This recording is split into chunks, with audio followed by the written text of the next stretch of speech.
Hello everyone, this is EduTechTube with another quick tutorial.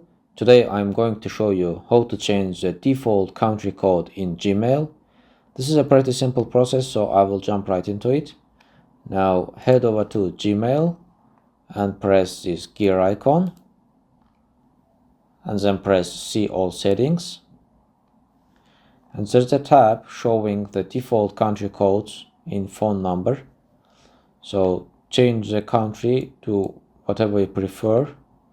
Let's say I'm going to change to Argentina and go to the bottom and press Save Changes.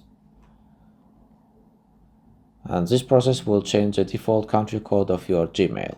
It's a pretty straightforward tutorial, guys. As always, thank you guys for watching the video. Please subscribe to my channel if you wish to see more of such content. I'm looking forward to catch you in my next videos.